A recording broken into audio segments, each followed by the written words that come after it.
the garden has been flipped. We're ready to start working on the third growing season here. The fall season, where you can get in an extra set of cool weather vegetables. So I've pulled out most of the tomatoes. There's still some that are finishing. So I've just really pruned those down and gotten them to the point where maybe they can just work on what they've got. Finishing those off before it frosts shouldn't be a problem. We've still got another 2 months. This is where the cucumbers were. The last set just pulled out, and I did plant another handful to see what they're going to do this fall. See if we can get another crop in. That usually works pretty well. You can see down there that I've done the same thing with squash.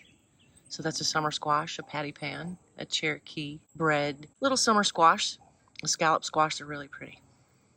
We'll see some of those. And in this bed, then what I'm gonna replace the tomatoes with right now are gonna be cabbage. Got a couple different kinds here. And I'm gonna put in a little bit more mustard. Some red mustard, red frill. All right, that's what's going in this bed now. Here we go.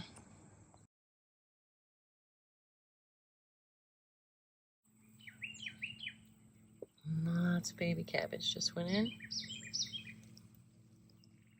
It is so hot. I can't believe that they're even doing well. But I think they're going to be fine. They look good. It's been several days, even with the heat. Most of them seem to still be thriving and doing well.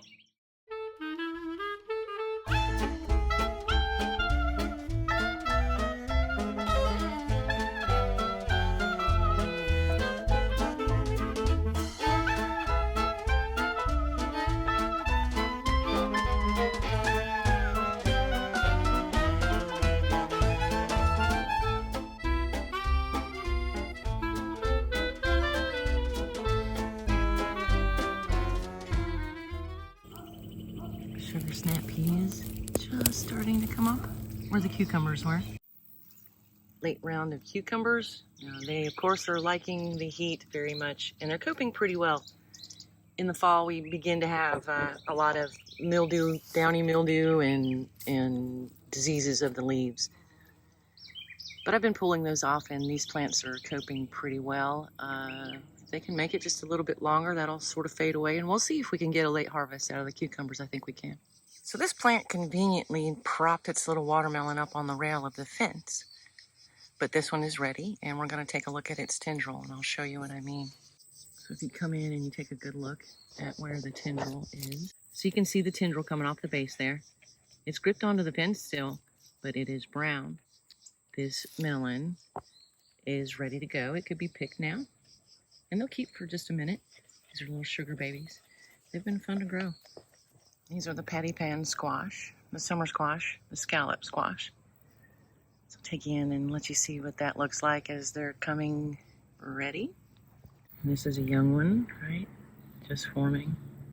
You can definitely eat them at any stage, including when they are just beginning to come into bud. You can see these little guys right here. You can just cut those and eat the whole thing. Or you can wait for the little squash flower. I mean, that's more common, is to wait for the squash flower to open, and then you'll just eat the young bud. Now I'm going to show you like how big this one is. So this one's pretty small, and they'll get up to the size of my palm, my hand. You can eat them at any stage. These plants are prolific producers. You can kind of see up here. Let me get you into there. We'll go take a look at this one. So you can see how this one is a little bit bigger.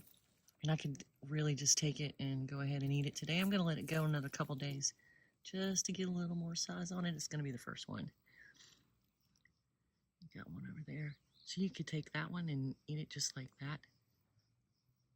Wait and eat them when they're bigger.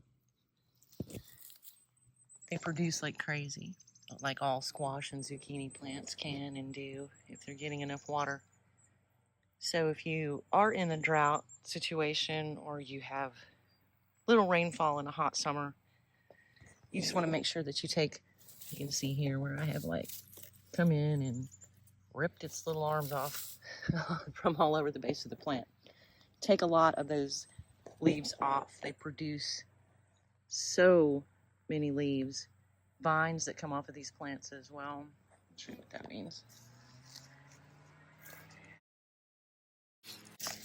You can see how this one is beginning to produce a whole nother plant right here. And this vine will shoot out and they will be all over the place. They're really big. So prune them heavily and keep the leaf quantity down, and that will help with the loss of water. So as fall approaches, you can finish the last of your green tomatoes by making sure that you've got the majority of the growth tips off the plant. And then they'll work on finishing the fruits that are left. As you can see, I mean, these plants are long vines, and I take a lot of the leaves off. So you just kind of have these, kind of look like giant grapes.